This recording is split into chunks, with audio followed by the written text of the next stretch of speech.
할렐루야. 오늘 이 새벽에도 하나님의 은혜가 함께 하시기를 축복합니다. 여호수아 이제 24장은요 23장과 더불어서 여호수아 고별 설교로 불려지고 있습니다. 이스라엘 백성들에게 남기는 마지막 권면입니다. 근데 이제 24장 1절을 보니까요 이렇게 시작하는데요, 여호수아가 이스라엘 모든 지파를 세겜에 모으고라는 말씀으로 시작을 합니다. 그러니까 24장에서는 또 새로운 모임으로 이제 권면을 한 것을 알 수가 있는데요. 그렇게 보면 23장에서도 또 따로 권면을 했고 24장에서도 따로 권면을 했다는 것입니다. 이 차이를 보면 모이는 대상의 차이가 있습니다. 23장은 이스라엘의 재판장이나 아니면 관리들, 장로들, 곧 리더들, 이스라엘의 리더들을 모아서 권면을 한 것이었고 24장은 이스라엘 전체 백성을 모아서 마지막으로 이제 설교를 한 것입니다. 모든 백성이 모여서 이 여호수아가 전하는 하나님의 음성을 듣는 것입니다. 그것이 이스라엘 백성의 방향이 되고 길잡이가 되는 귀한 시간이었습니다. 그래서 이제 오늘 본문의 이제 내용을 보면 2절부터 13절까지는 하나님이 이스라엘 백성을 어떻게 인도하셨는가 이 과정을 설명하고 있습니다. 하나님이 아브라함을 선택하는 것부터 이제 출애굽 사건, 가나안 정복, 그리고 현재 약속의 땅을 주신 것까지 쭉 말씀을 합니다. 그리고 이것을 통해서 하나님께서 말씀하시는 것은 너희의 신앙의 여정은 너희의 뜻대로 힘대로 되었던 것이 아니라 그 순간마다 하나님께서 인도하시고 하나님의 은혜로 가능했음을 다시 한번 상기시키고 있습니다. 우리는 우리가 버티고 좋은 사람을 만나고 또 아이디어를 내서 이 좋은 목적지에 도착한 줄을 우리가 착각하는 경우가 있습니다. 그런데 그게 아니라 하나님은 노예였고 아무것도 없던 이스라엘 민족을 출애굽시키고 또 가나안 그 거대한 민족들을 또 이기게 하시고 적과 꿀이 흐르는 그 가나안 땅으로 유업을 받게 된 것이 어떻게 우연으로 됐겠느냐 하는 것입니다.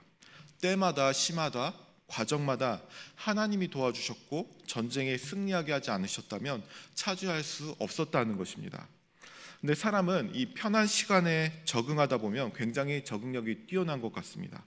현재 누릴 것들과 또 차지한 것들을 누리다 보면 하나님의 도우심을 잊게 됩니다. 그래서 그들이 앞으로 살아갈 그 가나안 땅에서 하나님을 잊고 새로운 땅의 문명과 종교와 문화로 스스로를 더럽힐 수가 있었습니다. 그래서 여호수아는 구원의 여정과 하나님의 인도하심에 대해서 다시 한번 말씀을 하는 것입니다. 근데 이 말씀을 보면서 두 가지 눈에 들어오는 단어가 있었습니다. 5절에 보시면요, 내가 모세와 아론을 보내었고 또 애굽의 재앙을 내렸나니 곧 내가 그들 가운데 행한 것과 같고 그 후에 너희를 인도하여 내었느니라. 여기에 보면 두 가지 단어가 나오는데 내가와라는 말과 너희라는 지칭어입니다. 2절에서 13절까지 그게 계속 나오는데 내가라는 표현이 계속 반복되고 있습니다. 절마다 내가 이렇게 하였다 이렇게 말씀을 하고 있습니다. 하나님께서 역사 속에서 과정마다 내가 하였다는 것을 말씀하고 있는 것입니다. 하나님이 주권적으로 인도하셨음을 강조하는 것이죠. 아브라함을 부르신 분도 하나님이시고 출애굽의 기적을 시킨 분도 하나님이었고 또 홍해의 기적도 전쟁에 이기신 것도 바로 바로 하나님이라는 것입니다. 우리 인생의 주어가 또는 주인이 하나님이심을 기억하실 수 있기를 바랍니다. 하나님이 주셨고 하나님이 행하셨고 하나님이 인도하셨고 하나님이 도우셨습니다.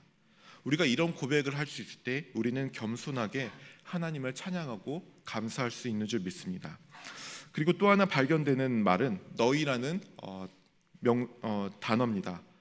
5절 전까지는 이스라엘을 향해서 그렇게 설명하면서 지칭할 때 그들을 그들이라는 말로 지칭하고 있습니다.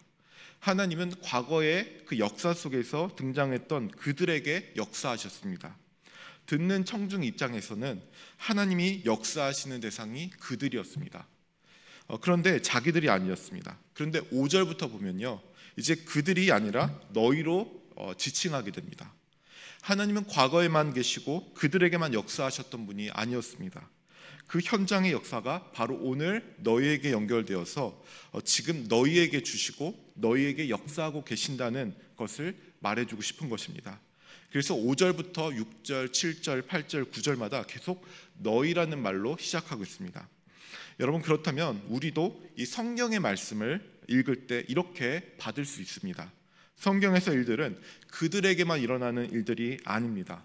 그들만 하나님의 은혜를 보고 인도하심을 받은 일들이 아닙니다. 이제는 그들이 아니라 오늘 나에게 연결되어 들려져야 한다는 것입니다. 성경에서 그들이라고 했던 말은 이제 나라는 지칭어로 바꿔 읽어야 합니다. 내가 그들과 함께 했고 여기까지 인도했다라는 말은 이제 내가 지금 나와 함께 했고 여기 제주도 법항까지 교회까지 인도했다라는 말로 들려지게 됩니다. 성경이 과거의 이야기에 그치는 게 아니고 하나님이 과거에만 계셨던 것이 아니고 살아계셔서 오늘 우리에게 관계를 맺으시고 말씀을 들려주신다는 것입니다. 이렇게 본다면 성경의 말씀은 단지 과거의 교훈이 아닙니다. 본받을 만한 위인의 이야기도 아닙니다. 성경의 말씀은 지금 나에게 말씀하시고 촉구하시고 재촉하시는 생명력 있는 하나님의 말씀이고 살아 움직이는 말씀입니다. 여러분, 신앙은 명상을 통해 깨달음을 얻는 일반 교훈이 아니라 살아계신 하나님의 말씀이 자체가 실제가 되어 나와 관계를 맺는 것입니다. 아는 것에 그치지 않고 신앙의 삶을 살도록 실천하도록 우리에게 말씀하신다는 겁니다. 살아있는 교제이기 때문입니다. 그래서 여호수아는 이제 과거 역사 이야기만 하고 끝나는 것이 아니라 이제 백성들이 있는 현존의 자리에서 선택과 결단을 요구하고 있는 것입니다. 그게 바로 14절과 15절입니다. 14절과 15절을 보시면 그러므로 이제는 여호와를 경외하며 온전함과 진실함으로 그를 섬기라. 너희의 조상들이 강 저쪽과 애굽에서 섬기던 신들을 치워버리고 여호와만 섬기라.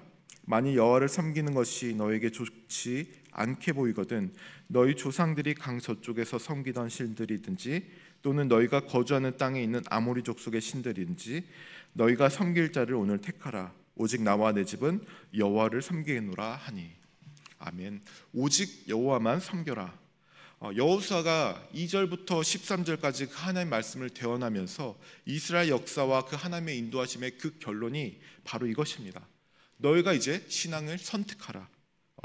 여호수아는 어중간하게 믿지 말라고 말씀합니다.